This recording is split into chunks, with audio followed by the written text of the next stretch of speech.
In this lesson, we shall focus on question 3, and question 3 is actually on what we call analytical geometry, also called coordinate geometry. In the diagram, A, B, C, and D are the vertices of a quadrilateral having AD parallel to BC. So clearly we can see that AD is parallel to BC. They have been marked as parallel by the examiner. BA produced has an x-intercept at E. E can be seen there as an x-intercept, and we have that BD and AC intersect at M. M can be seen as our point of intersection, and as the coordinates T and 0 is a point on AD, so there is the point N there. Now, the question is clear that calculate the gradient of BC. So we're interested in finding the gradient of BC. So to find the gradient of BC, we're looking at question 3.1. Right, so the gradient of BC is M BC, which is actually y2 minus y1 divided by x2 minus x1. Right, so what exactly then do we have? Obviously, we're looking at BC, so B is our initial point, x1, y1, and C is our terminal point, our final point, so that our y2 is very clear. Is actually exactly -3 minus y1 is exactly 5 divided by x2, which is 0, minus x1, which is exactly 6. -3 minus 5 is -8 divided by -6, and this is 4 out of 3. And this becomes the gradient of the line BC. Okay, right, so we have actually been able to find the gradient of the line BC, and it is actually 4/3. 4/3 can be written as a mixed fraction because it is an improper fraction. That can be written as 1 and 1 out of 3 because 3 goes 1 times into 4 or just once into 4, and the remainder 1 out of 3 there. Next question. So determine the equation of AD. Right, so to find the equation of AD, there are a couple of things obvious that we need to take into account, but most importantly, so we're looking at question 3.2. Right, so to find the equation of AD, we need to take note of the fact that whatever we have here in this question is actually the gradient. So we note that the gradient of AD is equal to the gradient of any line parallel to AD, and AD is parallel to BC, so it is BC. And the gradient of AD is actually equal to 4/3 as well. Why is it that AD and BC have equal gradients? So the reason is because AD itself is parallel to BC. Okay. As a consequence, then what then do we have here? Right, whatever we have here, then as a consequence, is the fact that to find the equation of the line, is the fact that now the AD itself passes through the point A. So it is through the point A with coordinates -2 and 2. x1, y1, which is y minus y1, which is m into x minus x1. Y minus 2, the gradient is 4 out of 3 into x minus x1, which is -2. And this is actually the same as 4/3. X, if you distribute, negative by negative is actually +2, and if you multiply 4 by 2 would give us exactly 8 out of 3. Okay, good. Right, let me see. Okay, now let's look at what Kathy's saying there. All right, it's 4/3x plus 14/3. Let's just check that part. You probably obviously went on point there, so that this is 4/3x plus you have 8 out of 3 and you add 2 to it. Right, and therefore this is actually 4 out of 3x plus, okay, if you have 8 out of 3 plus 2, it's the same as saying 3 times 2 is actually 6, and 6 plus 8 is actually 14, so this is 14 out of 3 there, and therefore this becomes the result. And obviously you're on point, so the equation of the line AD is actually that one, which is y equals 4/3 x plus 14 out of 3. Next question is 3.3. Right, so in 3.3, it's obvious that we need to determine the value of t. Right, and the value of t itself is actually the value of the x coordinate of the point t here, of the point M. But the couple of things, you already know the equation of the line AD. So you already know the equation. Right, so the equation of AD, we already know, and it is actually y equals 4/3x plus 14/3. Which means, therefore, now this line AD passes through, it passes through N with coordinates t and 0, giving us x and y, so that y is 0, which is 4/3t plus 14/3. Let's take a look at that one. All right, you're on point there. Well done there. Obviously, you really are correct. So that now we want to solve for t, which means our 4/3t equals minus 14/3. And now we solve for t. To solve for t, we then have minus 14/3. We multiply by 3/4. And this is exactly the same. 3 cancels, and we have minus 7/2. Right, and obviously we're to find the value of t, and clearly t is minus 7/2. So you got the answer right there, Cassie, and thanks a lot there. Obviously, it's very exciting that we have learned much of this already.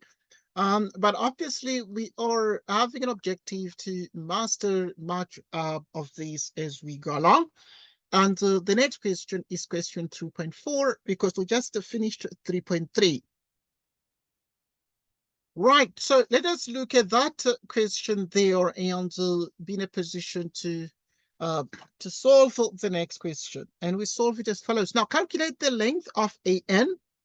Right, so obviously to find the length of AN, the couple of things we need to take into account, here is A and here is N, and N has the coordinates minus 7/2 and 0, which means that we have AN equals the square root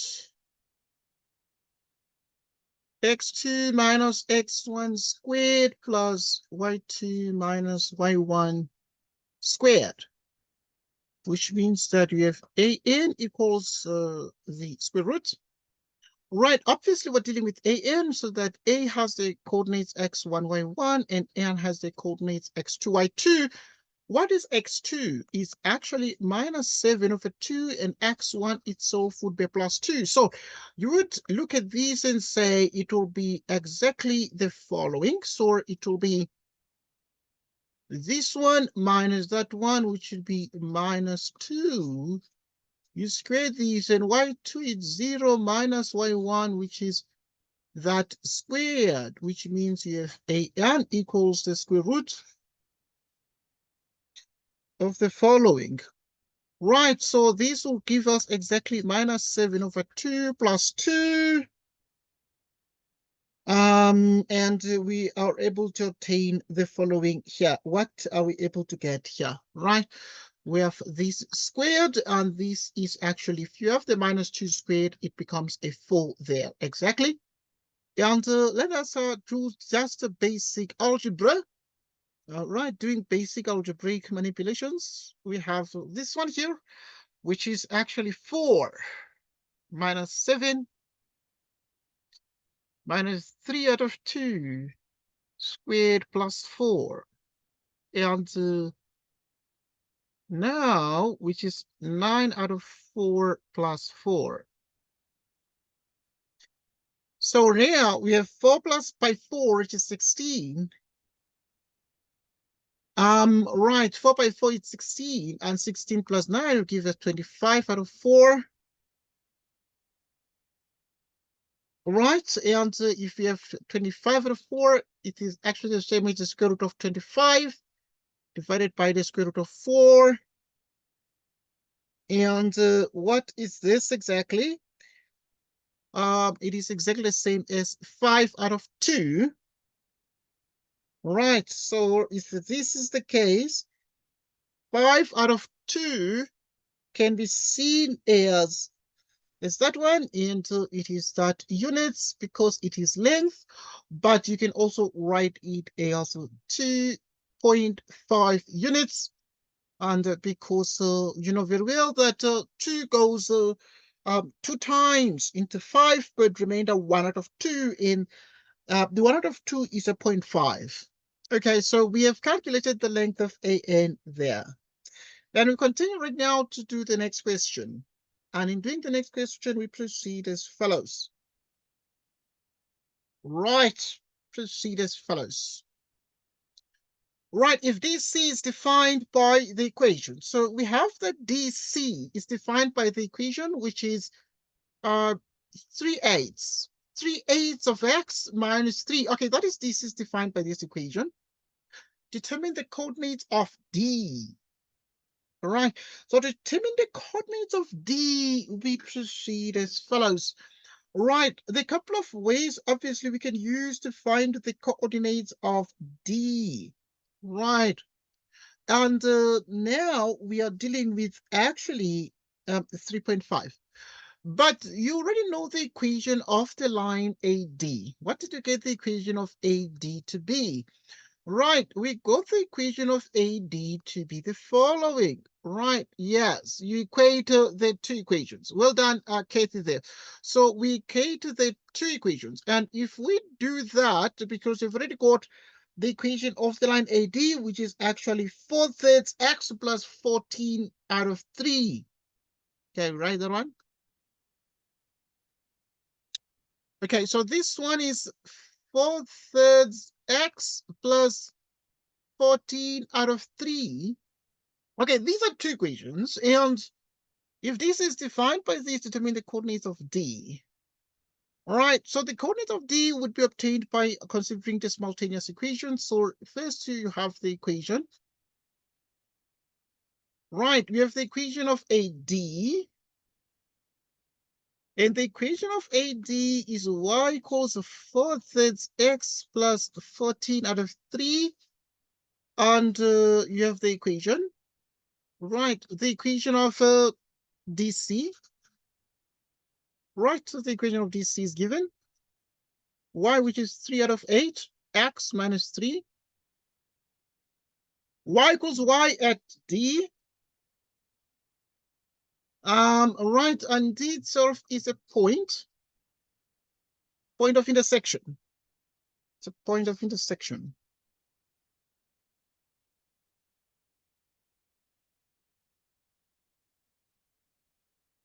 Okay. Right, so 14 out of 3, which is 3 out of 8. Right, so we get the answer to this one. And now, what is all this here? You can feel this as 4x plus 14 out of 3, and this is actually the same as 3x, and 8 by 3 is, by minus 3 is minus 24 out of 8. Like so. Okay. And we look at this with much caution, and we can just cross multiply this, getting 8 by 4x, and 8 by 4 is what? Okay, good. Enter, I believe you there. Right, so I'm going to launch my calculator just to make sure that we avoid errors, but obviously your answer is the correct one. And now we're going to launch our calculator here, and to make sure that we just able to get the correct answers. We just have a couple of large numbers. For example, we're going to say 4 by 8, you know, that's a 32. So yeah, you're going to have a 32x here, which is 8 by 4. 8 by 14. Right, so you have 8 by 14. 8 by 14. 112. Okay, yeah. 3 by 3x, 9x. And 3 by 24. And this would be about a 72. The 3 by 24. Right, so obviously if you have 3 by 24, you get actually a 72 there, which is what we've written. Right, and then upon careful examination, we just do algebraic manipulations, like we say 32x minus 9x. Right, so, and we're able to get exactly 23x.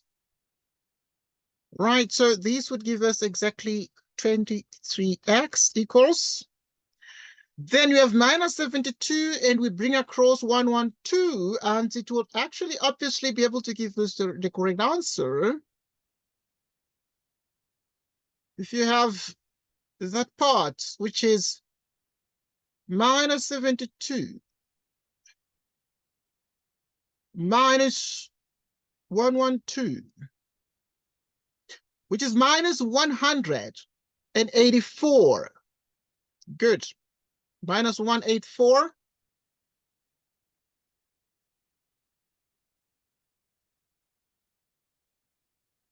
Okay, which is minus 184.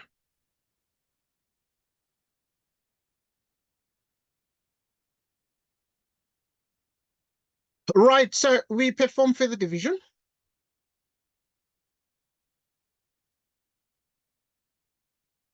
Okay, if you take 184 and you divide that by 23,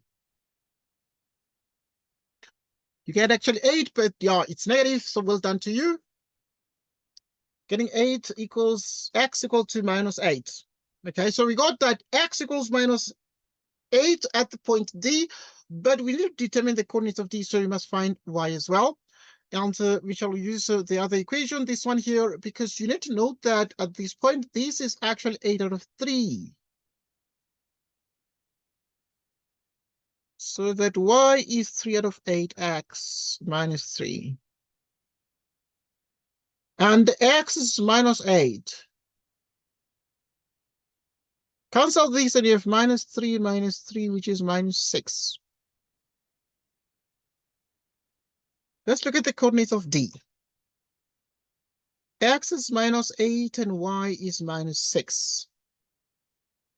Right, so we found the coordinates. We found the coordinates there. All right, so with the coordinates required, then we continue as follows, and we're able to get the result as a consequence there. We're able to get the result as a consequence. Okay, right, so we have been able to see that the coordinates of D are actually x equals minus 8 and y equals minus 6. Right, so these are the coordinates of D there. Okay, so pay particular attention to those. So any question that you have there? Any question that you have there? No question, sir. Okay, good. Yeah, we move on to the next question. Right, so we found the coordinates of the point D. And then we determine the next, we solve the next problem. Prove that ABCD is a parallelogram. So to prove that ABCD is a parallelogram, we proceed as follows. Now, the couple of things now. For example, yes, Kathy? Say, I think that in order for us to prove that ABCD is a parallelogram, Yes. Now that we know the gradient of BC, we only have to find the gradient of AD since we already know the coordinate of D. So yes. then if we find out that the opposite lines, which are actually parallel, their gradients are equal, this means that ABCD is a parallelogram. Well done. Okay, excellent stuff. Right, so first things first, we note that we just need the gradient of AB. What is the gradient of AB? Because you already know that these ones are parallel lines, so let's find first the gradient of AB. y2 minus y1, x2 minus x1, x1, y1, x2, y2. What is y2? 5 minus that. x2 is 6 minus x1, which is minus 2. 5 minus 2 is actually 3. 6 plus 2 is 8. So the gradient of AB itself is 3 out of 8. And now, moreover, what is the gradient of DC? Okay, we know the equation of the line DC. What is the equation of the line DC from the previous question? It is 3 out of 8x minus 3. Okay, 3 out of 8x minus 3. So, and this means, therefore, that the gradient of DC is also 3 out of 8.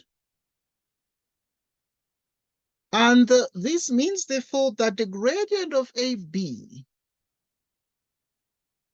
is the gradient of DC. Okay, because so they're both equal to 3 out of 8. And the conclusion, therefore, because the gradient of A, B, and DC are equal, which therefore means the lines are parallel, and that means that AB is parallel to DC. And therefore, the conclusion is that ABCD is a parallelogram. Is a parallelogram. Why? Why is it a parallelogram? Because opposite sides, right? Opposite sides are parallel. Opposite sides remain parallel there. All right, so if opposite sides therefore are parallel, we therefore have the desired result there. Okay, so we have to prove that ABCD is a parallelogram, and we have proven that ABCD is a parallelogram. Why is it a parallelogram? It is most certainly a parallelogram because the opposite sides are parallel. Okay, so that is something that remains extremely important for us to take note of there. And we proceed to the next question. We proceed to the next question. Right, in 3.7, we need to calculate the coordinates of M. Right, to find the coordinates of M, it's very easy because M is actually, now that we know that it's a parallelogram, we know that the diagonals bisect each other. And since the diagonals bisect each other, we are able to find M as the midpoint of AC. So M is the midpoint. Is the midpoint of AC. Why is M the midpoint of AC? Because the diagonals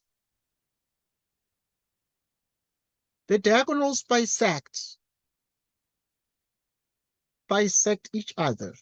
Okay, so the diagonals bisect each other. If they do, then it means therefore we shall have M, which is x1, x2 out of 2, y1, y2 out of 2. And obviously M here, we have x1, y1, and we have x2, y2, and so this is M, which is x1 is minus 2, x2 is 0, divided by 2, y1 is 2, y2 is minus 3 divided by 2, and this is actually minus 2 plus 0, which is a minus. So let me check what Kathy is saying there. Yes, it is actually minus. Is actually minus 1 and minus 1/2. That's correct. So obviously, if you divide minus 2, because minus 2 plus 0 is minus 2, divide by 2, it's a minus 1 here. And so this one, 2 minus 3, is a minus 1 out of 2. Yeah, so this is awesome. This is awesome stuff. Now we move on to the next question and we solve the next problem as follows. Right, next. Right, in question 4, in the diagram, we have the coordinates F, G, and C are the vertices of triangle FGC, and we have that FG is perpendicular to FC. Right, so if you have that FG is perpendicular to FC, and N is a point on FG, here is N a point on FG, such that the inclination of NC is actually 104,04 degrees, and it has been shown the diagram. The angle of inclination of FG is beta. Here it is beta there. And the angle FNC is equal to theta, right? The angle FNC equals theta, and theta is this angle over there. Right, so in the first question, we want to find the gradient of FG. How do we find the gradient of FG? Right, so to find the gradient of FG, there are a couple of things that remain very, very important for us to take note of. Right, so let us consider these, but consider these very, very carefully. Right, we want to find the gradient of FG. Do we know F? Yes. Do we know the coordinates of G? Yes. So you can call this one x1, y1, and those x2, y2. Right, so we need now to find the gradient of FG, which means that now the gradient of FG is equal to y2 minus y1, x2 minus x1. What is y2? It's 2 minus y1, it's minus 2 divided by x2 itself, it's a 5, and x1 is 2. 2 plus 2 is a 4 out of 3. Right, so this one is the gradient of the line FG. And so now we are able to see, therefore, that the gradient of the line FG is 4 out of 3. This 4 out of 3. And this is what we're supposed to do just for 2 marks. And we found the gradient of the line FG, which is basically the gradient of the line segment there. Next question. We next need to find the value of y. And y is a coordinate. It is the y coordinate of the point C, also called the ordinate. We're interested in finding the ordinate, which is the y component of the point C. How do we therefore find the y component of the point C? We proceed as follows. Right, so now to find the y, the couple of things obviously we need to take into account, but most importantly, it is the fact that you already know the gradient of the line there. Right, what is the gradient of the line? Right, we want to find the value of y. Y is this one. Okay, we want to find the value of y, and y is the y component of the point C. How do we do that? Okay, the couple of things we need to take into account, but you already know the gradient of FG from the previous question. The gradient of FG is 4/3. Right, and that means that we want to find y, so the gradient of FG, right, the gradient of FG times the gradient of NC is -1. And that would mean that FG is perpendicular to NC. What is the gradient of FG? Is 4 out of 3 NC, which is -1,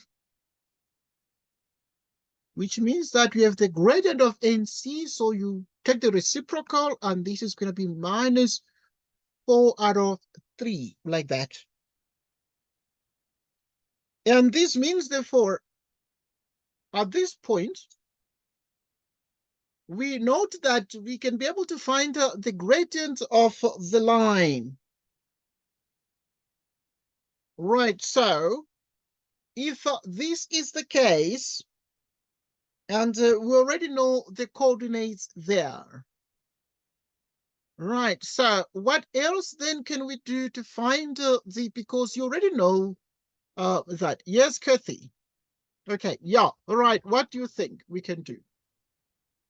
Sir, I think that we kindly have to say y2 minus y1 over x2 minus x1 is equals to the gradient of m of nc, which is minus 3 over 4. And then we Yeah. just have to substitute the values. Excellent stuff. So you have that this is the case. So it's y2 minus y1, right, over x2 minus x1 is actually the gradient of the line NC. You can look at it that way, right? Which is actually minus 4/3. Okay, which one has the gradient minus 4/3? Right, I actually meant here that it is FC, this one here.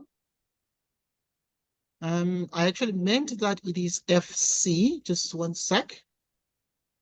Right, it is exactly FG and FC that are perpendicular to each other. So here I actually meant FC. Just note that one. So right now, obviously, we're referring to the gradient of the line FC, which is minus 3/4, and it is minus 3/4. We take a point, the points. So now, dealing with FC, right, we can take any of these particular points. So let's take this one as x1, y1, and this one x2, y2. Right, so what is y2 here?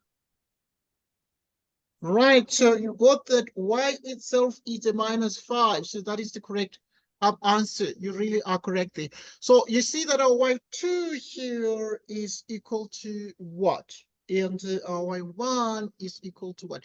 Right, so you can view them like this, or maybe I prefer that you switch them around. So you can call this one here 2, 2, and this one 1, 1.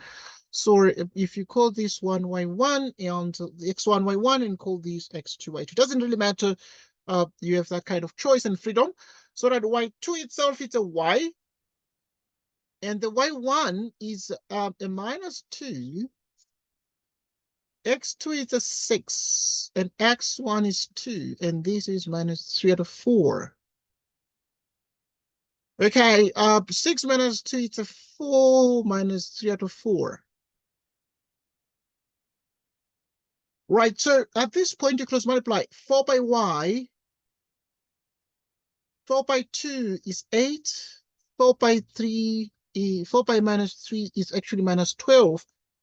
And this is actually 4y equals minus 12 minus 8 is minus 20. And you divide both left and right by 4. And this gives us exactly minus 5. And we actually are interested in getting the value of y, and we therefore can confidently say that's y equals minus 5. So y equals minus 5 there. So yeah, something that you need to take note of there. Obviously, you got the answer, so I actually assume therefore that it's very clear to you. The answer very, very obvious. We try the next question. Right. So the next question, we want to determine the size of theta. And theta is the angle here. Okay, so yeah, in 3 marks, in 3 minutes, how quickly can you find the value of theta? Let me just give you like some 3 minutes. I know you can do it. Right, so if I give you some 3 minutes, how quickly and what do you think the answer is of that one? What do you think the result is of that? Let me know when you're done. Let me know when you're done. Right, just giving you a chance to find the value of theta. Just giving you a chance to find the value of theta. Tsenulo, what is the value of theta? Right, what do you think the value of theta is, Tsenulo?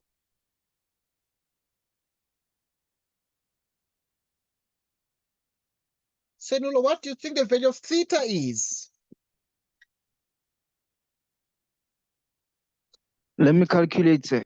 Okay. All right, so yeah, I'm giving you like some good 2 minutes now. 1 minute is down, gone already.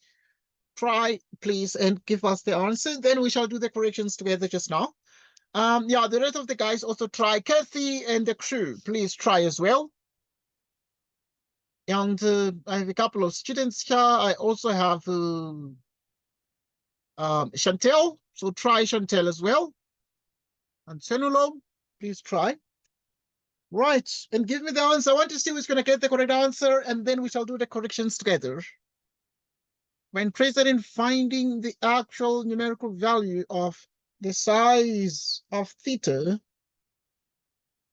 once you're done, please inform me that, sir, I'm done, and this is the answer. Then we shall do it together. I'm just interested in seeing who's just going to be able to get it right. And then we good. And then we good. Right, let me see what comments. Okay. Right, Kathy has got 50,91, and obviously it is the correct answer. So thanks so much, Kathy, for realizing that one. Right, so first things first, we know that the gradient of FG is actually 4/3, 4/3. So yeah, that is the first point. So the gradient of FG is 4/3. I'm doing it because one student's already given me the correct answer. And we already know that actually the gradient of FG is the tangent of beta, which is 4/3, which means that beta is 4/3. Using a calculator, just launch our calculator here. Right, so launching our calculator, we're able to see that. Okay, let me see what other comments has come through there. Right, what do you think beta is there? Okay, yeah, 53,13. Yeah, that's correct. Sorry, I agree there. So I'm just obviously verifying the correctness of the answers that I'm getting. And we shall have shift 10, right, of 4/3, 4/3, and we close. Okay, so this is 53,13. 53,13. So now, then this means that we have actually 53. I'll check the comment, please. 13 degrees. Right. So I can see that obviously everyone is getting that one. The 53,13 there. Well done. And that is the size of the angle beta. So if that beta is exactly that one, so now using the notion of exterior angles of triangle, we're able to see that at this point, the 104,04 degrees is equal to theta plus beta. Right, yes. Yes, that's correct. That's correct. So the 104, the 104, which is theta plus beta, this means therefore here you have the exterior angle of triangle. We say exterior angle of triangle equals the sum of the interior opposite angles, so that this angle here is equal to theta plus beta. The exterior angle of a triangle equals the sum of the interior opposite angles. Okay, good. What then is next here? So this is 104, 04 degrees, which is now is theta plus beta, which is 53,13 degrees, meaning our theta is 104, these degrees minus 53,13 degrees. We get the difference. Right, so obviously, I mean, Kathy was able to get the correct answer, and we just go to show what answer exactly has been obtained here. This is 104.04 minus 53.13, and we get the answer. And the answer is exactly 50,91 degrees. 50,91 degrees. 50,91 degrees. Okay, so in the end, then, what then you have here is exactly the answer, and it is what is required. So we're able to see that our angle theta in principle is approximately 50,91 degrees there. And obviously, I mean, this becomes exactly the answer to this particular question there. It becomes the answer to this particular question. And obviously, I mean, you have a chance to do this in many other ways. There are many other ways to do this here. And you can also use other laws to do this one here. You can use the notion of vectors to do this. And let's proceed to the next question. Now, the next question is 4.4, and we need to determine the length of NC. Here is N, and that is C. How do we then find the length of NC? And obviously, I mean, it is very, very interesting, but also you already know the coordinates. You already know the Y. What did you get Y to be in one of the questions? Right, we got the numerical value for Y. We got Y to be equal to -5 in 4.2. So that Y is -5 in 4.2. Okay, if this is true, we can use this to determine the length of NC. Right, let me give you some good 2 minutes about, very easy and short. Who can find the length of NC quickly? And then we do the corrections. Who can find the length of NC in this question? And then we do the corrections. We can find the length of NC, then we do the corrections. Right. If we can be able to find the length of NC, then we do the corrections. Right, so please let me know when you're done. And then we do the corrections. Right. So please let us know when you are done, then we can do the corrections. Let us know when you are done, then we proceed with the corrections. Right, let's see what is that Chantel? Yeah? And Chantel, I believe it's you. And the answer we're getting that it is 7,07 units. Okay. Right, you're getting 7.07 units. I'm expecting 6,44. I'm expecting 6.44 units. Okay, but yeah, I'm going to check your answer. But I'm expecting 6,44. I've already told you, but yeah. Okay, let me know what answer you're getting. Let me know what answer you're getting. And then we shall do the corrections together. Right. I took the wrong coordinates. I took GC instead of NC. Oh, okay. I understand. Yes. All right. Okay, that's fine. Right, Sanulu, how far? So, sir. Okay, yeah, we need the length of NC. This is N and this is C. Want to find the length of NC. Want to find the distance from here to there. What is the distance from N to C? That is the length of NC. It's the distance from N to C or from C to N. This is symmetrical. So please, guys, when you're done, let me know. Just say, sir, we're done, and this is the answer. Then I evaluate, because in the end, we are learning together. And we are producing mathematicians and scientists.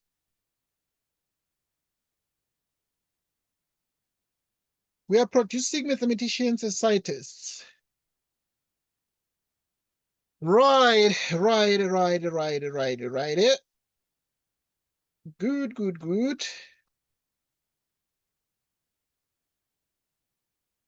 Okay, so how far?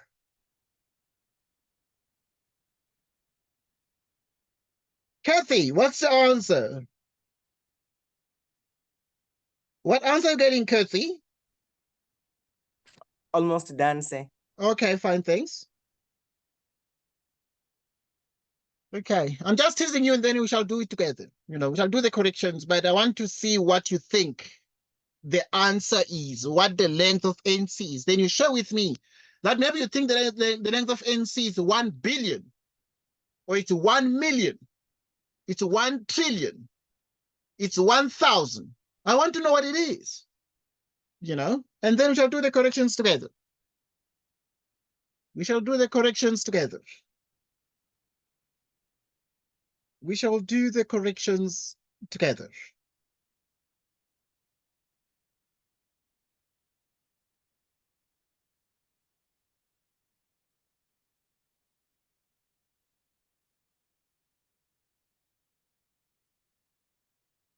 We shall do the corrections together.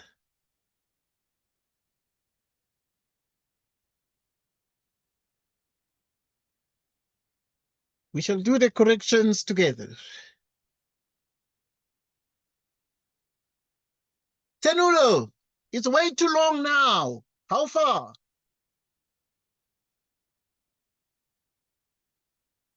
It's way too long. Chantel, how far? It's way too long.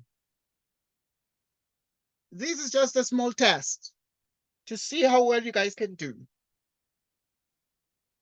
Just a little test to see how well you guys can do. Okay, yeah, then we shall do the corrections. We're finding the length of NC, but I'm just giving a brain teaser. So I got 5,59. what, 5,59? Okay, yeah, we shall do the corrections, but we're very close. Yeah, about there. Right. Who is there? I said Chantel. How far, Chantel? Kathy, how far? So almost done. Okay, that's fine. I'm just teasing you. I know it's obvious, but I just want to know how you can do it. There's those questions I'm just going to throw at you and be like, try this one before we do it together. Because I know that everything is easy, but right, let me just give you 1 more minute. 1 minute more.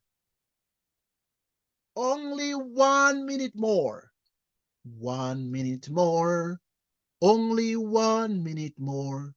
Only 1 minute more. 1 minute more.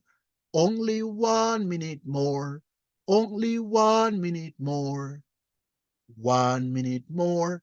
Only 1 minute more. Only 1 minute more. 1 minute more. Only 1 minute more.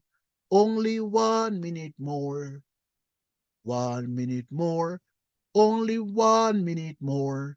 Only 1 minute more. 1 minute more. Only 1 minute more. Only 1 minute more. Okay, let's see. The comment here. Right. NY value can't be 0. So I'm reading the comment by Kathy here. Y value can't be 0. So the more you seeing said, the more answers are escaping. Okay, that's interesting, because yeah, I'm just trying to sing so that you know you can be entertained, but also you can know that I'm giving you like 1 minute more. I'm giving you half a minute. Half a minute more. Only half a minute more. Only half a minute more. Okay, now Chantel got 5,59 units, but and Y value can't be 0. Okay, this is awesome stuff. Okay, I'm just reading the comments. Very exciting, very exciting. This is easy, but it can be done in 2 lines. And I was just teasing you guys because I'm trying to make sure that I get you guys to think. But now I want to find the length of NC so that FC, which is x2, y2. Okay, so this is x2 minus x1, y2 minus y1. We can quickly be able to find the length of FC, the distance from F to C, because you already know the coordinates of F and C. Right, so what is exactly x2? It's 6 and x1 is 2. You square this. y2 is y, but y is minus 5. So you put minus 5 here, and y1 is minus 2 there. Okay, yeah. Kathy is saying through the sign rule. Okay, yeah, but normally avoid using those rules in analytical geometry. Normally, these things can be done with these, but you can, yeah, but just avoid using the rules. Right, so you have that y1 itself is a minus 2. Right, so you have this.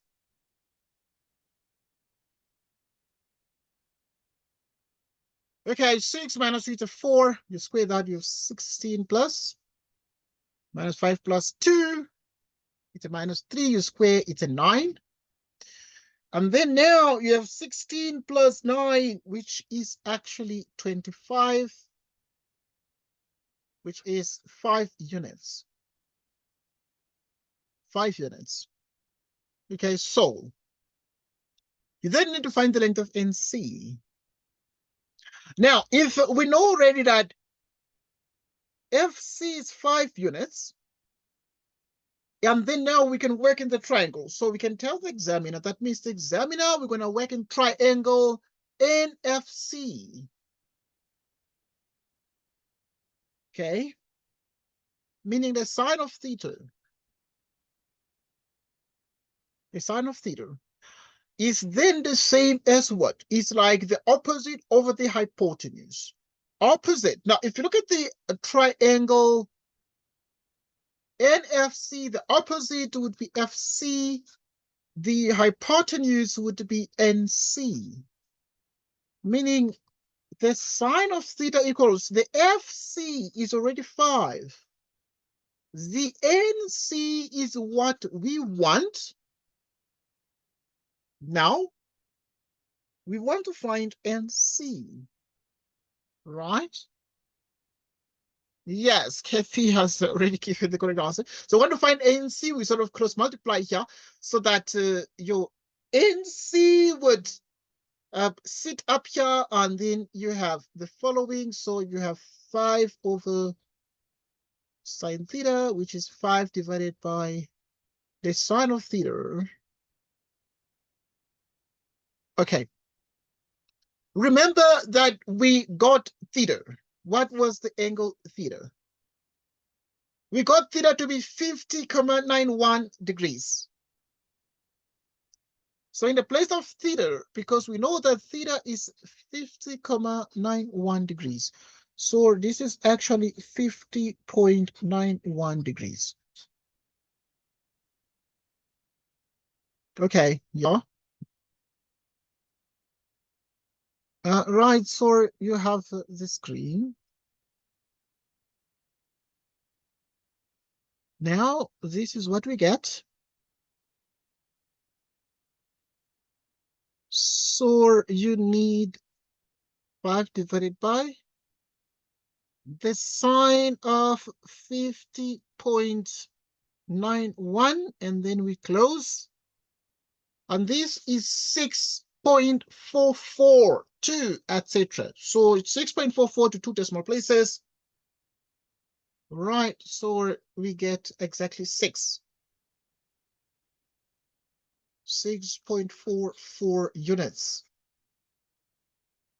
All right, it is 6.44 units, and this is the length of NC.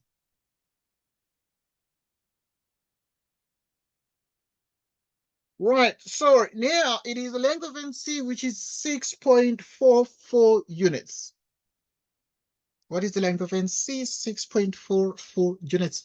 Okay, you can come here and write NC is approximately 6.44 units using the notion of the decimal comma. Where's the question? No question. So move on to the next problem. The next problem is question 5, and question 5 is based on trigonometry. Let's just spend some time looking at trig, just to make sure we master the trig. We shall have time to do sine rule, cosine rule, area rule, etc. So those are the kinds of things you'll also have ample time to do. But question 5, in the diagram below, T has the coordinates x and 15 is a point in the Cartesian plane such that OT is 17 units. OT is 17 units. So in other words, now if you move from here, which is 17 units, yeah, P as the coordinates minus twin A lies on OT. K is a point on the positive x-axis, and TOK is theta. TOK is theta.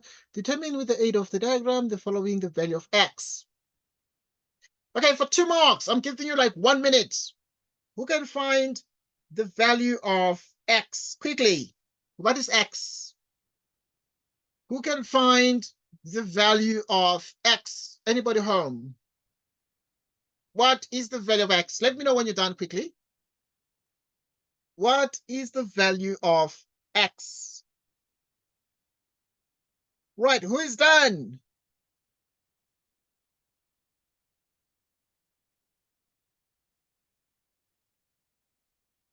Who is done?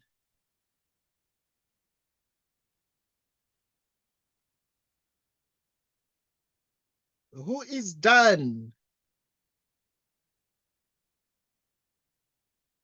Senulo, what is the value of x? Chantel. Okay, good. Right, just these are little brain teasers, and then we shall do them.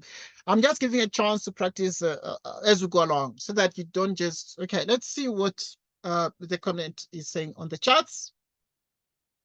Right, Kathy is giving -8, and Kathy is certainly on point, and that is the correct answer. So obviously, what we do is to perform a construction like this. Right, getting y is 15. X is something that must be determined. Getting x squared plus y squared, which is Pythagoras. Right, so it is Pythagoras. Right, so which means so x, the y is 15, the r is 17,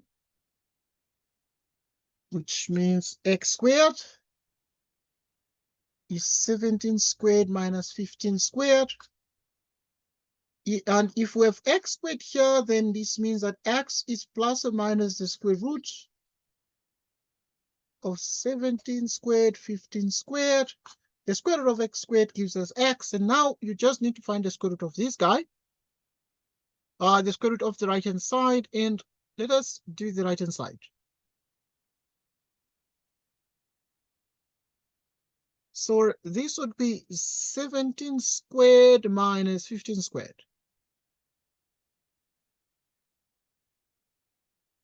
Right, which is 64. So you'd have therefore the square root of 64. Plus or minus the square root of 64. The square root of 64 is 8. Right, so obviously at this point, we know that there's a conclusion that x is -8, so we can then say hence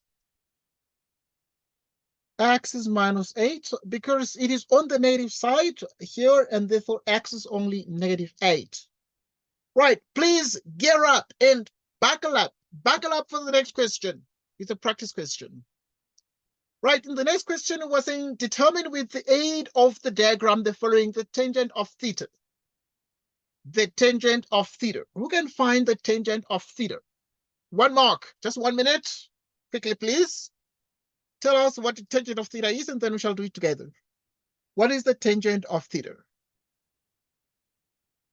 What is the tangent of theta? Anybody? Anybody home? Yeah, yes, Kathy. Okay, tan theta, it is equals to adjacent over, it is equals to opposite of adjacent. So it is gonna be minus 15 over 8. Yes, well done. Right, so obviously at this point, we note a couple of things, but we have got that x is minus 8, and clearly y is 15 here, and this is theta. So that the tangent of theta is actually obviously the opposite using SOHCAHTOA. Right, so using SOHCAHTOA, then we have the opposite of the adjacent, and then opposite theta would actually be the opposite, and the adjacent would be minus 8, and there's nothing more. Yeah, so the tangent of theta is actually minus, it's minus 15 out of 8, or it's 15 over minus 8, and that's just one mark, and there's just nothing more, nothing less, and we're done. Next question, please. Determine with the aid of the diagram the following: the cosine of 180 degrees minus theta. The cosine of 180 degrees minus theta. For 2 marks, who really can give us the answer to that one? I'm giving you like 2 minutes. Please find the answer. As soon as you're done, please share the answer with us. We want to know what the cosine of 180 degrees minus theta is. Anybody home? Please, quickly. 2 minutes. Yep. Right. So Kathy is giving us 8 out of 17. Right. So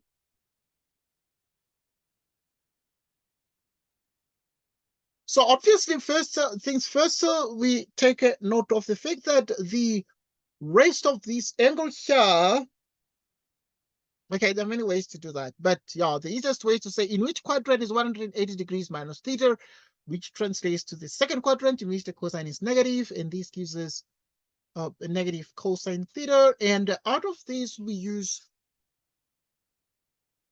SOHCAHTOA, which is adjacent of hypotenuse. And right, we saw that x is minus 8, and we know that y is 15, and adjacent of hypotenuse, this is exactly 17. Adjacent of hypotenuse is exactly this here, which is 8 out of 17. Right, so which means therefore that if you have the cosine of 180 degrees minus theta is 8 out of 17. Is 8 out of 17. And we're done. Where's the question, please? No question. Too obvious.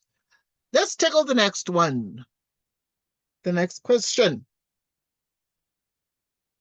Right, the next question is question 5.1.4. We want to deal with the sine squared of theta. The sine squared of theta.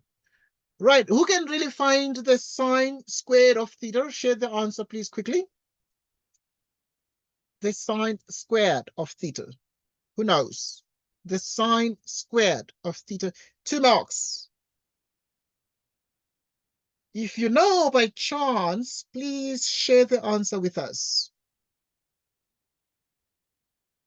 If you know by chance, please share the answer with us. Okay, let's see what somebody's giving us. 2 to 5 over 289. Kathy, well done. Right, obviously that is the correct answer. So first we want to find the sine squared of theta. Okay, now the sine squared of theta is like the sine of theta. Obviously we want to use, and the tangent is opposite of adjacent, so that the sine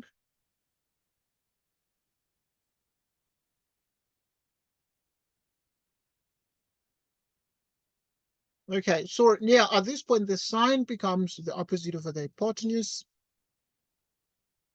Right, so the sine itself becomes exactly the opposite of the hypotenuse, which is 50 out of 17. You square this.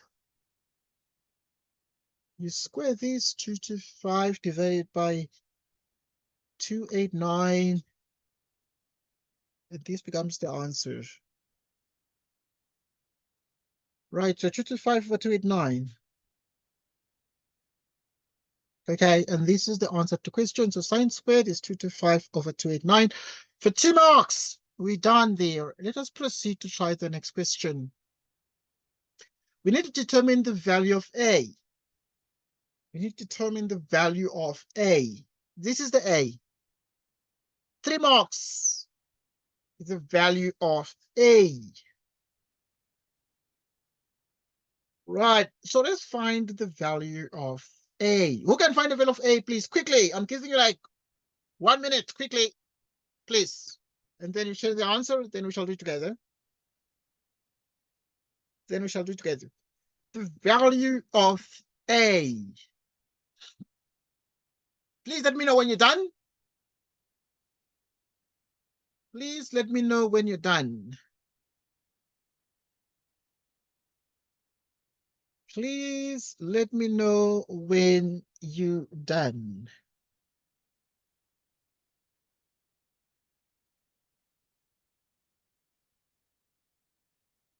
Right.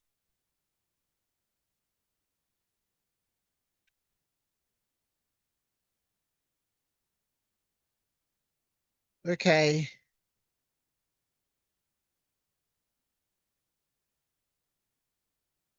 Please let me know when you're done.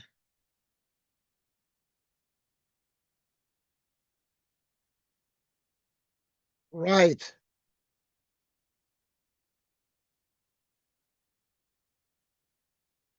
Right, when you're done, please let me know. We want the value of A. What is the value of A? Anyone?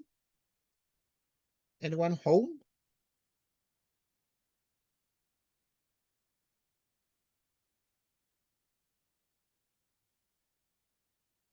Right. 30 over 17. Please come again, Tenulo. 30 over 17. Okay, good. 30 out of Not sure. 17. Okay, that's fine. We're gonna just do it Sure. now. We're gonna do it now together. It's okay. Because we're trying and then do the corrections. I'm trying to make sure that you're on point. We are preparing fast, thick and fast for the exam.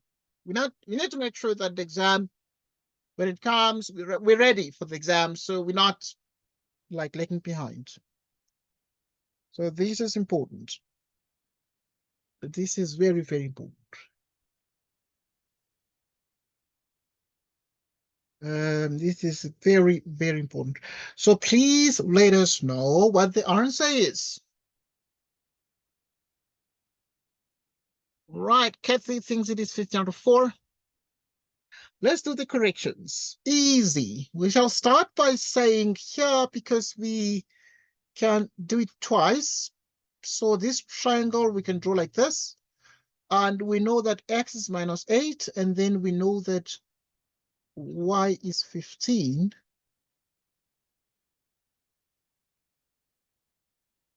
All right. So at this point,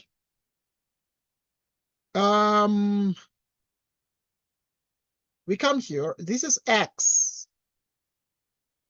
So x is minus 2 here, and y is a. So we shall come here and there, consider that the tangent of theta, this theta, in the big triangle, and then we use SOHCAHTOA. Okay, I'll check the charts, please. Good, 15 out of 4. Okay, right. So we find the tan of theta in two triangles. In the biggest triangle, we use TOA, which is opposite of adjacent, which is minus 15 out of 8. And then now we also deal with the small one, the small triangle. On the small triangle, we're going to do again opposite of adjacent. All right. We cross multiply.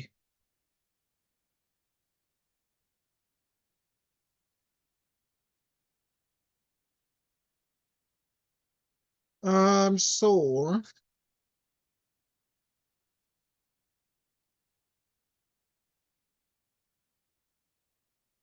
So we divide here, and this is 15 out of 4.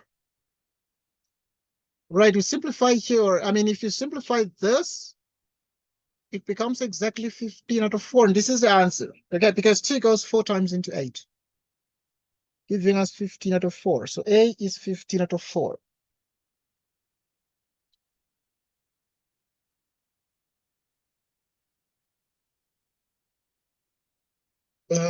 Okay.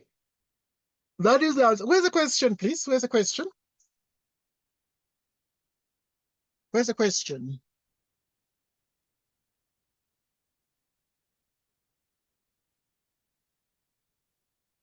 No question. Okay, yes, Kathy. Sir, I want to ask whether the angle of the smaller triangle is it equal to the angle of the bigger angle actually? Yes, they're equal. Okay, thank you, sir. All right, good. So we move to the next question. Right, the next question is very interesting and easy. Without using a computer, without using calculator, simplify without using calculator, please try 5.2. Please try this 5.2. This one here. Try 5.2.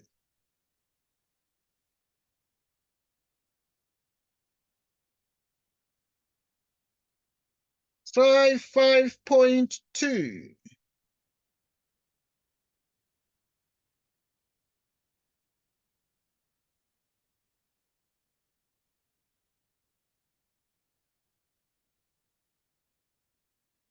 Please try 5.2.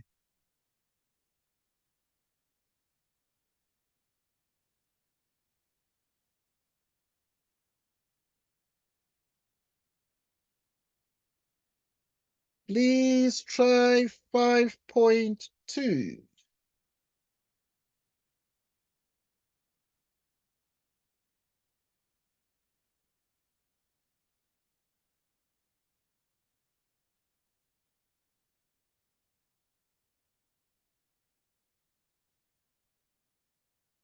Right, and then when you're done, please let us know what the answer is to this one, and then we do it quickly together. 5.2 is the business of the moment.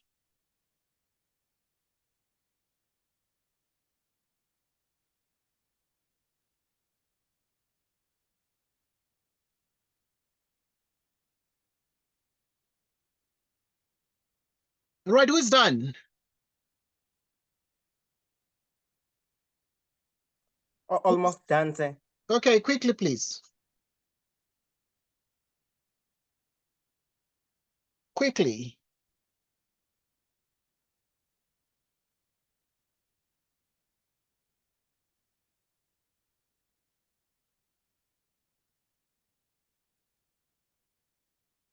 Quickly. Tenulo, how far? Chantel, how far? I mean, sir. Okay. Quickly. It's just 7 marks given.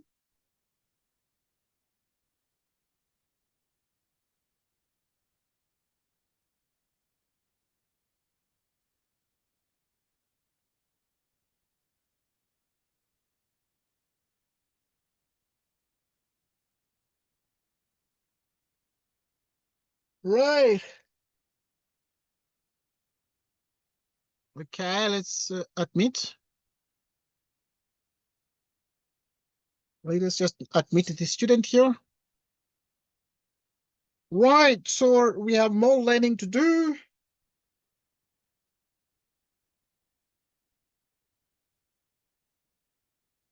We have more learning to do. I found minus 3 over 4. You found minus 3 out of 4. Okay, you're on Yeah. point.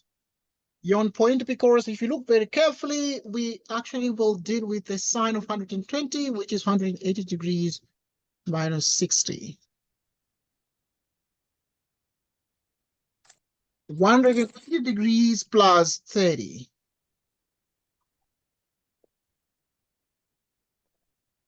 360 degrees minus 45 degrees. Okay, then we have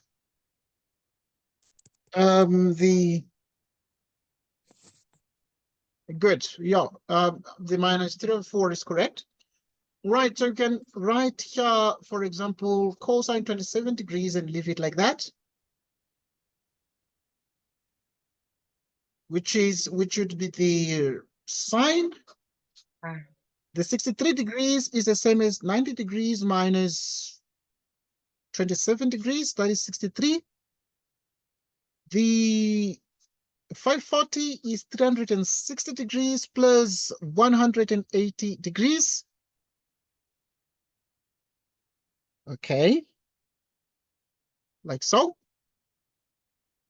Right, 180 degrees minus 60 degrees is an angle in the second quadrant, in which, in view of the cast diagram,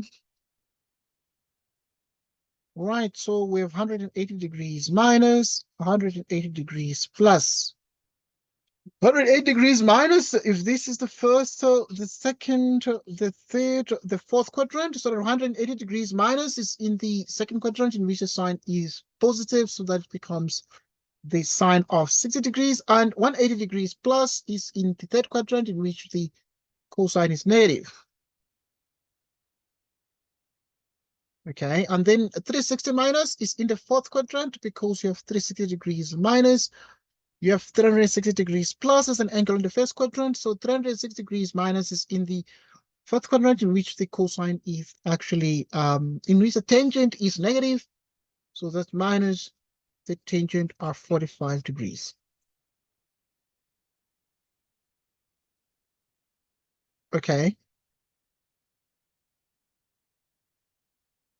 Now 90 degrees minus 27 is actually an angle in the first, where all the trig ratios are positive. So, but sine changes to its co-function by using what you call the Coco rule. The Coco rule means that you have that the cosine changes to the sine, and this happens. So sine changes to cosine at 90 degrees and 270 degrees. This is called the Coco rule. At 90 degrees, you have that the sine has no co. The Coco rule says put a co on the sine, and obviously 90 minus is in the first quadrant, where all the trig ratios are positive. But put a co on the sine, and cosine becomes, or sine becomes, the cosine of 27 degrees. 360 plus is in the first quadrant, where all trig ratios are positive, but now this becomes the cosine of 180 degrees. Sine 120 is the square root of 3 out of 2. Okay, minus, okay, yeah, the sine of 60 degrees, what I mean. So obviously at this pointer, you'd have that this one is 60 degrees, and this one is 30 degrees, and this one is 2, the square root of 3, 1, 90 degrees. The cosine of 30 degrees here would therefore become the adjacent over the hypotenuse, which is square root of 3 out of 2. Minus the tangent of 45 degrees here would actually be obtained from the triangle of the 45-degree angles.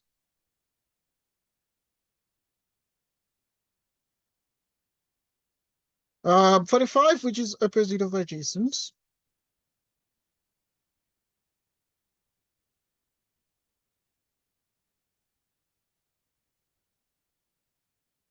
Cosine 180 is minus 1. Right, so cosine 27 cancels out. Negative 1, okay, because this one is the tangent of 45, you can view it as opposite 45 of adjacent, which is like minus 1 over 1. Okay, and therefore this negative cancels out. And you have square root of 3 by square root of 3, which is actually 3, which is exactly 3 out of 4.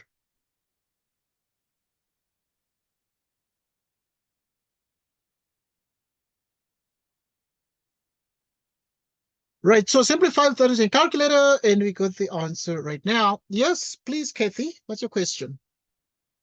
Say, is it fine if I doesn't change that sine 63 degrees? I just leave it as it is, because like cos 27 over sine 63, it is kindly 1. So is it a problem if I It's doesn't correct, change it's it? correct, it's correct. Because these are called, yes, because cosine of 27 degrees is equal to the sine of 63 degrees, all right? Because these are called the complementary angles. We call them complementary angles. And the complementary angles means that when you add them up, their sum is what?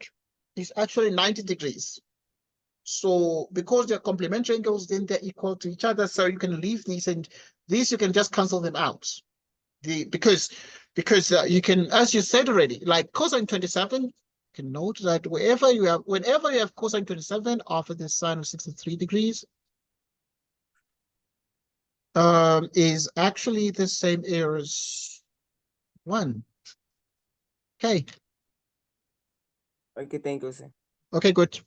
Right, we try the next question. We try the next question. Okay, let's prove this one, please, for a quick 5 marks. I'm giving you like 2 minutes because it's way too easy.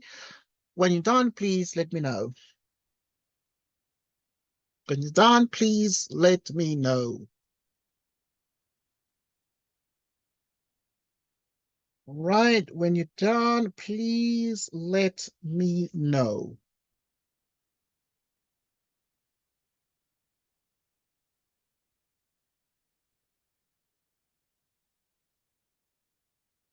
When you're done, please let me know.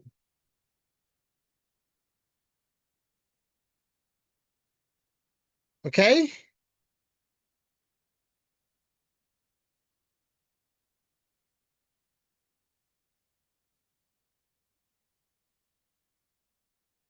All right, so please, when you're done, let me know. And then we do the corrections together.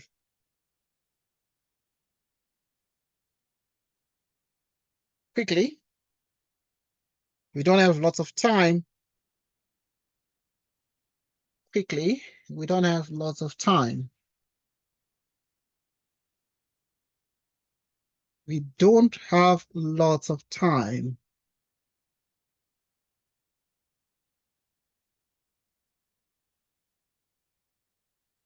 We don't have lots of time.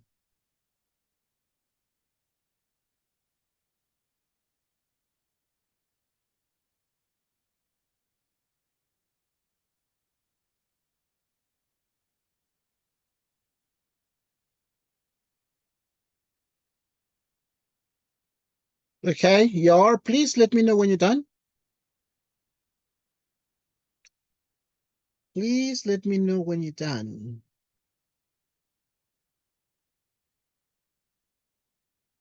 Let me know when you're done.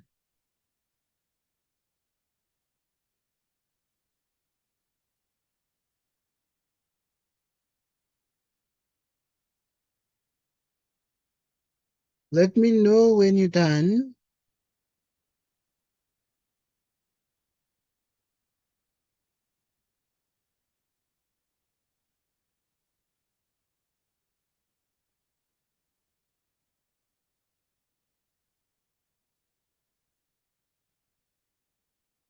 Let me know when you're done.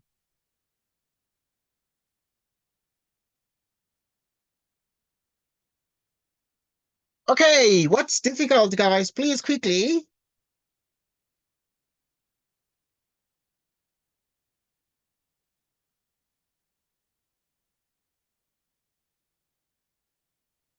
I'm almost done, sir. All right. Quickly. We need to prove this. So prove it fast.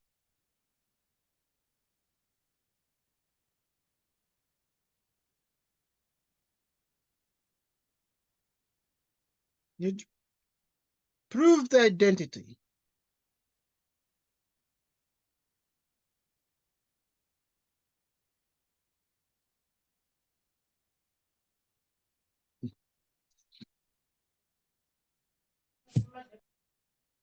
Right, you're done.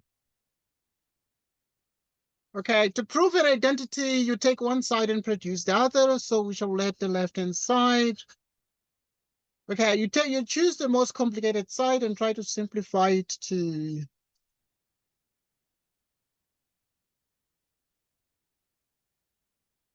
the other side. So you have cosine theta, which is 1 plus sine theta. And these now, okay, good. Well done there. Right, so you take these here and say, you can do it here now and say this is the left-hand side. Right, well, just interesting exercises to do. And then now this is going to be, you have the denominator, cosine theta, which is 1 plus sine theta. You divide this one by cosine theta, it becomes 1 plus sine theta, and you have 1 plus sine theta minus. So divide this one by 1 plus sine theta, becomes cosine theta. You multiply by that, it becomes cosine squared theta. And therefore, the left-hand side becomes the following. Okay, let's see what... Okay, yes, most definitely. That is the correct answer. This and sine is the tangent over the sine is the sine over the cosine. Right. So opposite this is actually 1 plus the sine of theta, and the cosine squared is 1 minus sine squared, which is cosine theta 1 plus sine theta.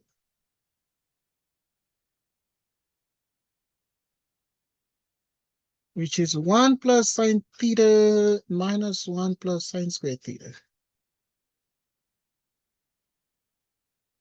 Cosine theta, sine theta, left-hand side.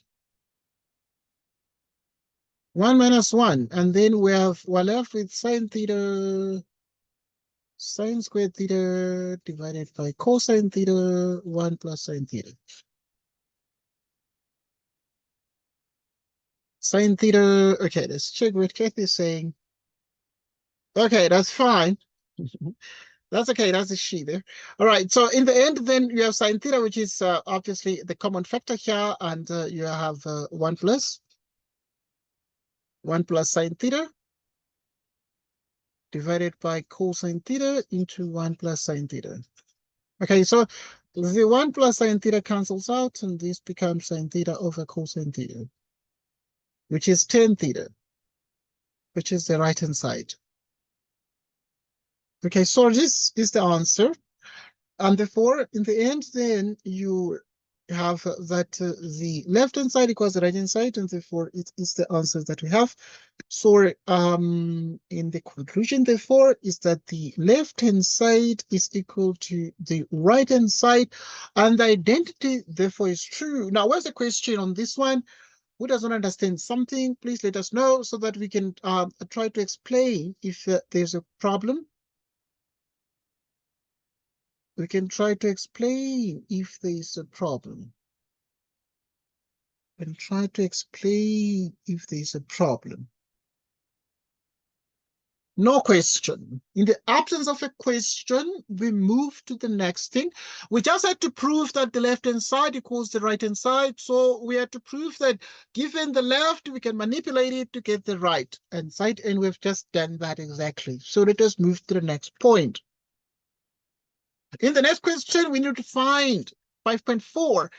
Determine the general solution of this particular trigonometric equation. Right, please try this one, and then when you're done, please let us know. Please try this one, and when you're done, please let us know.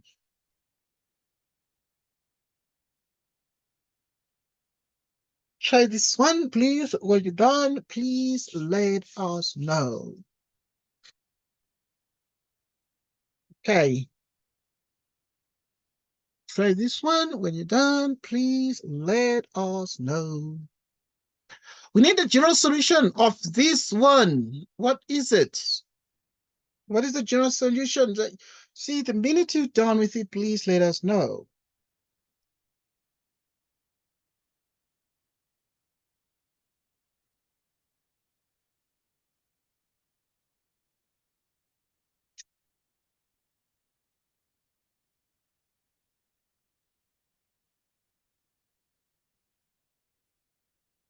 So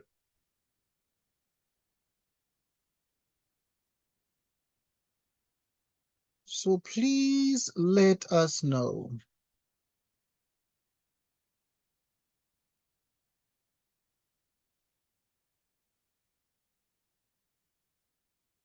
Please let us know.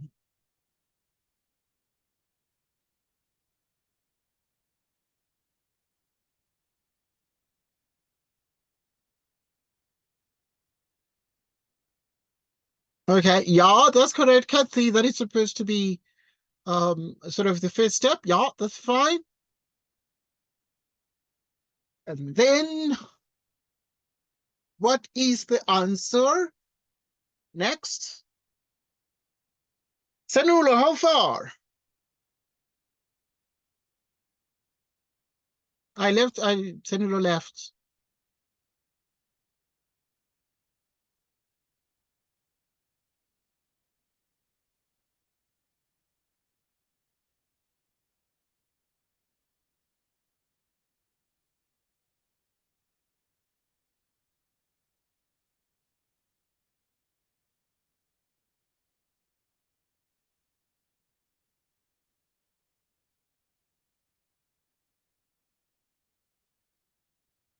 Okay, anyone home? Anyone home?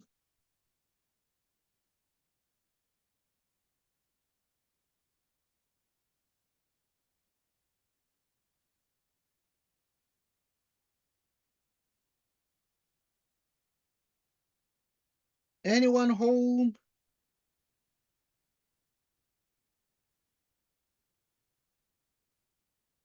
Anyone home? Let's see. Okay, Snake saying they don't know how to do the general solution. That's fine. We shall just do it together. Snake saying, hey, how do we do the general solution? So they don't know how to do the general solution. So in which case, okay, yes, Kathy. So kindly, I need your clarification. I said that 3 sin x cos x is equal to 2 sin x. And I said 3 sin x cos x minus 2 sin x is equal to 0. And Yes. then I took out sin x as our common factor. It got to Yes. be sin x into 3 cos x minus 2 is equal to 0. Yes. And so I just have to factorize. Again, now I factorized. So Yes. it's just Yes. sin x is going to be equal to 0. Yes. Or 3 cos x minus 2 is equals to 0, leading for me Yes. to say that cos x is equals to 2 over 3. Yes. That's correct. Yeah, so then, yeah, now I want to know about what can I have to say something about 360k. It is k is Yes. an element Yes. of number. Yes. So Yes. that is why I'm really confused right now. All right, that's fine. Thank you so much. Right, a very, very fair term. So you have 3 sine x, which equals 2.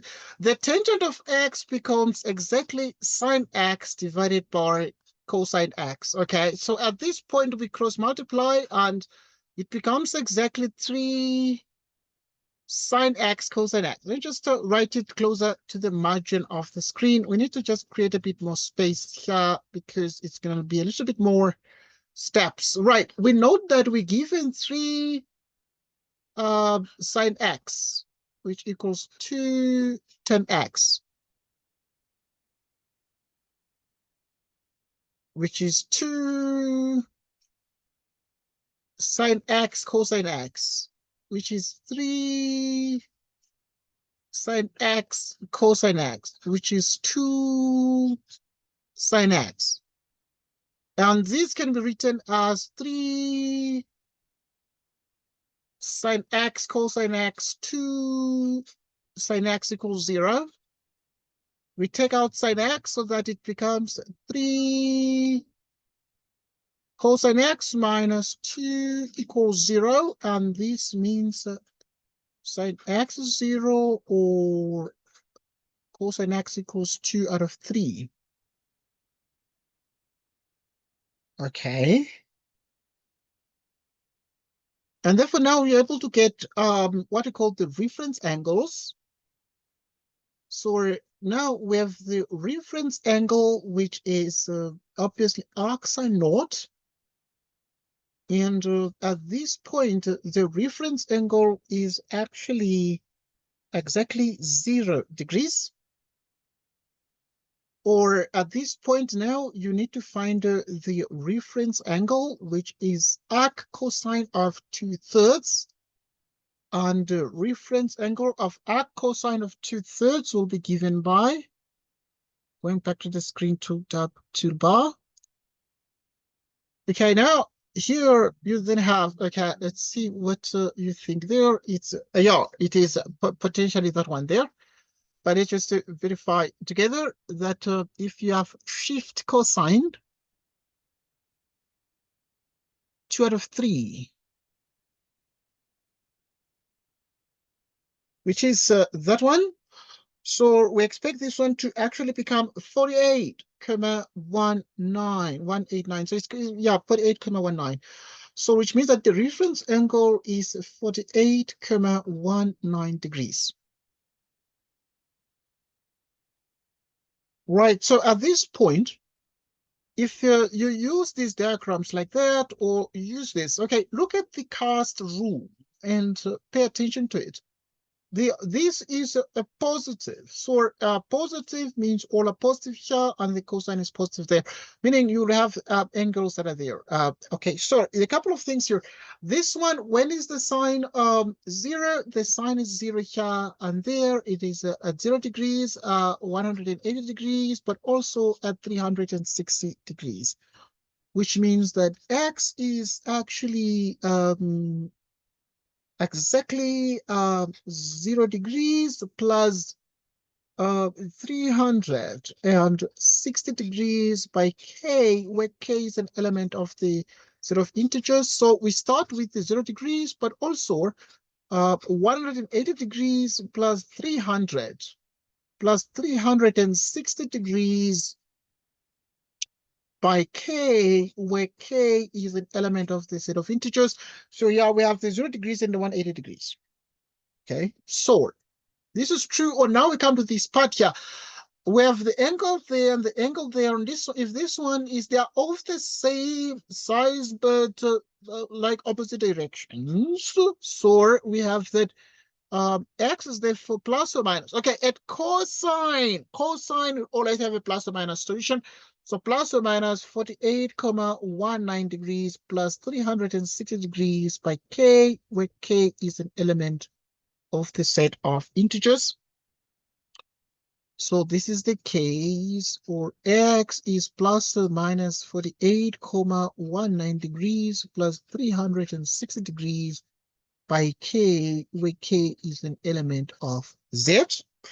Okay, if you don't want to say that, so you can also say, or you can take the 48,19, x equals 48,19 degrees. So you can take x equal to 48,19 degrees plus 360 degrees by k, where k is in the integers, but also you can say, or x is now an angle in the fourth quadrant can be seen as 360 degrees minus, which is going to give exactly this one here, 360 degrees minus 48,19 degrees plus 360 degrees by k in z. Okay, now you're allowed to take the difference. 48, that. Calculator. Launch it. Okay, so, okay, yeah, I'll just check the comments. Let me see what, yeah, is actually 311,81. Thank you so much for that.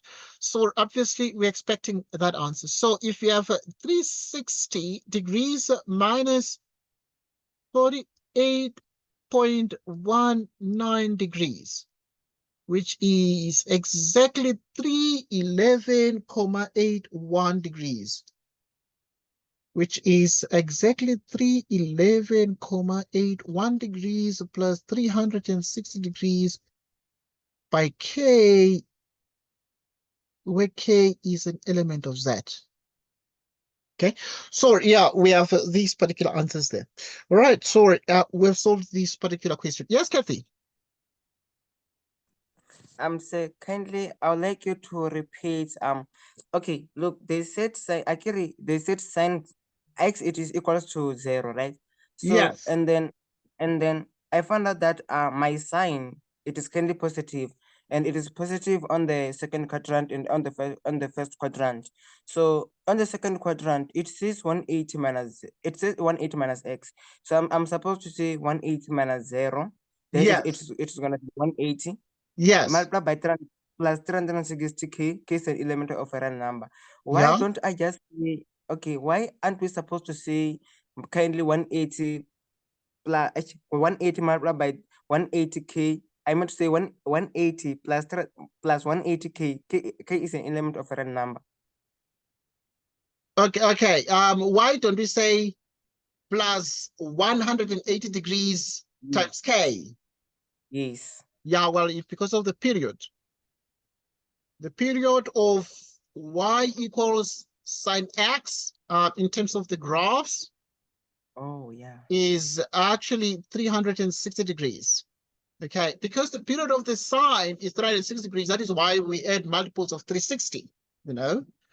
Okay, now yeah, yes, definitely. say, Now, yeah, but say, obviously, I mean, yes, both sine and cosine have the same period of 360. Okay.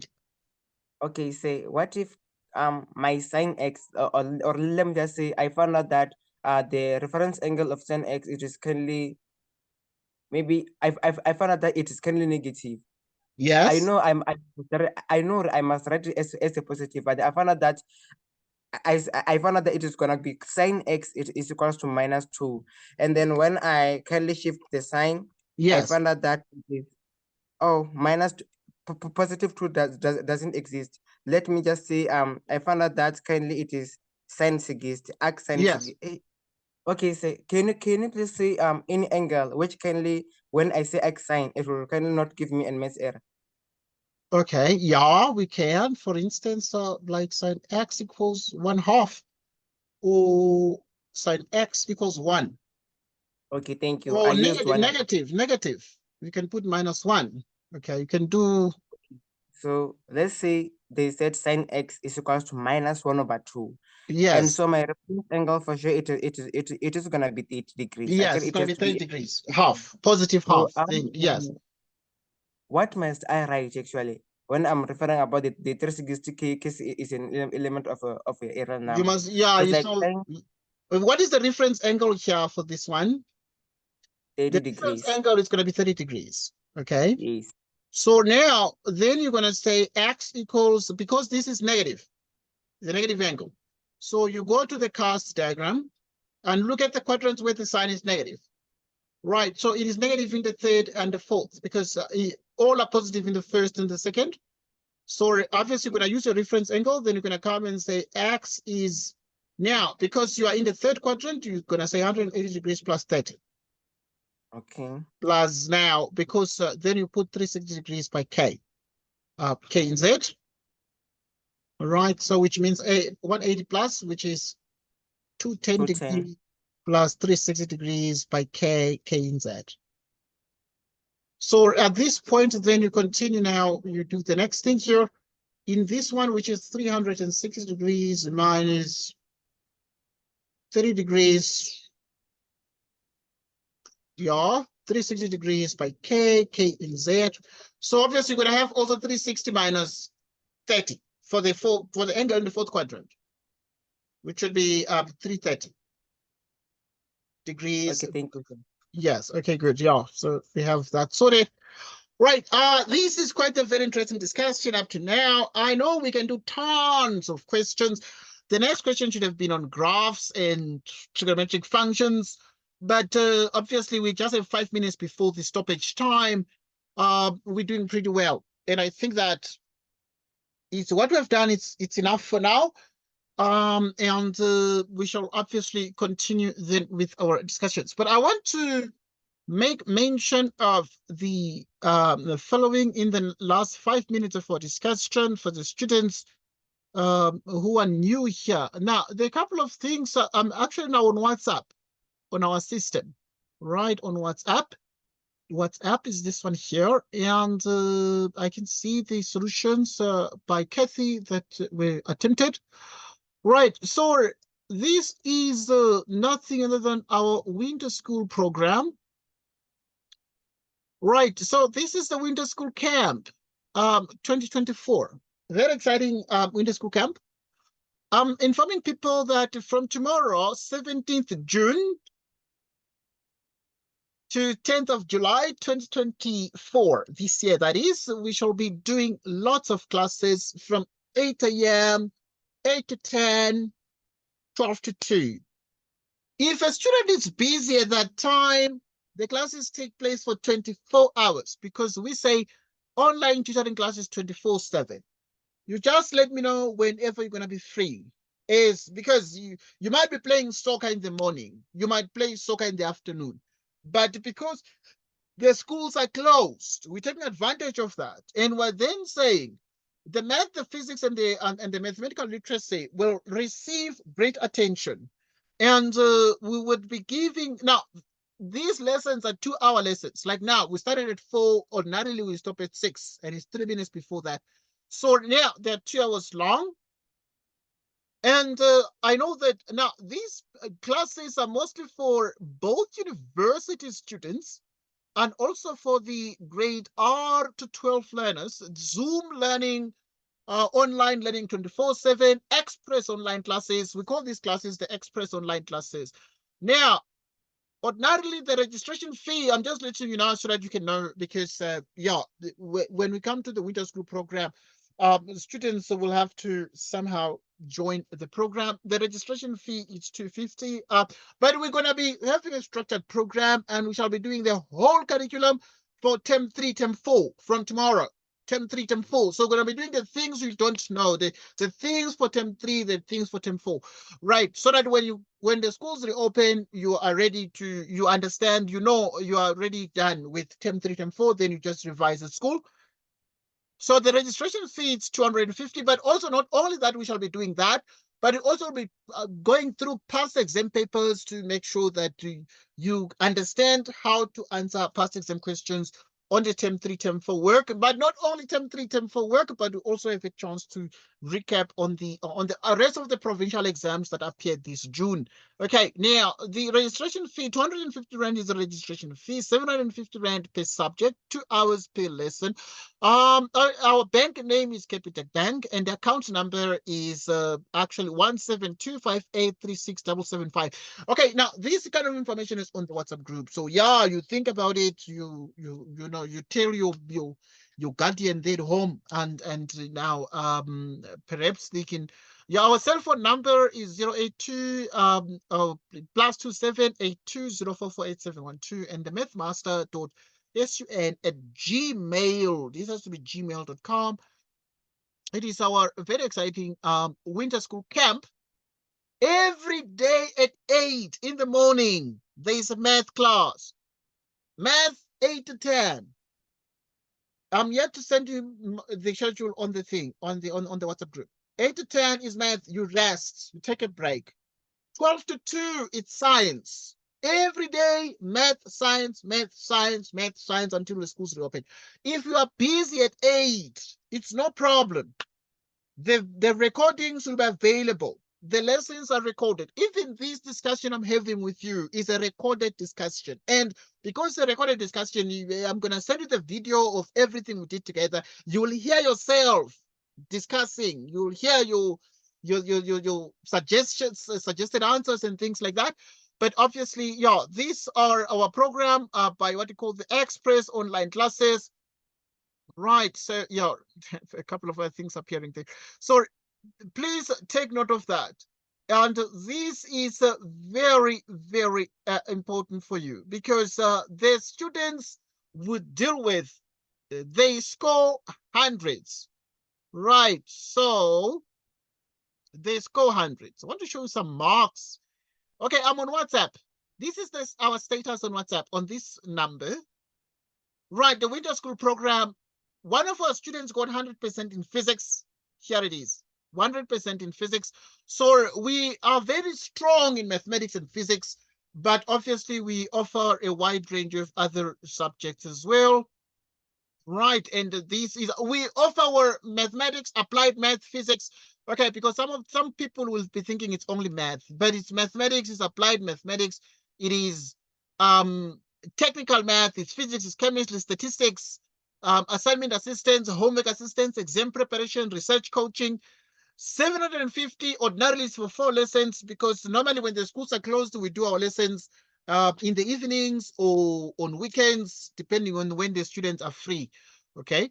But now here is one of our students who got exactly 92% in their applied mathematics. So this is our winter school program. Okay, so okay, you forgive me. Okay, so but this is exactly what we have. Pay particular attention to these things and make sure that you become the best you can be in mathematics and science. And we shape your future, and we make sure that you become a doctor, you become an engineer, you become an accountant. Through us, math mastery, it's possible. I must thank you guys for joining us today. With our discussion from 4 to 6 p.m. It's okay. We're gonna have our science. It's gonna be science tonight. Okay, science tonight from 8 to 10 p.m. We're gonna be doing lots of physics and chemistry. So you're welcome to join us there, as we're gonna be making sure that science is put first, and with no mistake, it's gonna be science tonight. So join us there, and we're gonna be sending more information on the WhatsApp groups. We're gonna be sending the Zoom link so that you can be able to join in at 8 p.m. Thank you guys for joining us. Have yourself a very wonderful, wonderful afternoon. Until 8 p.m., enjoy yourselves and goodbye. Goodbye.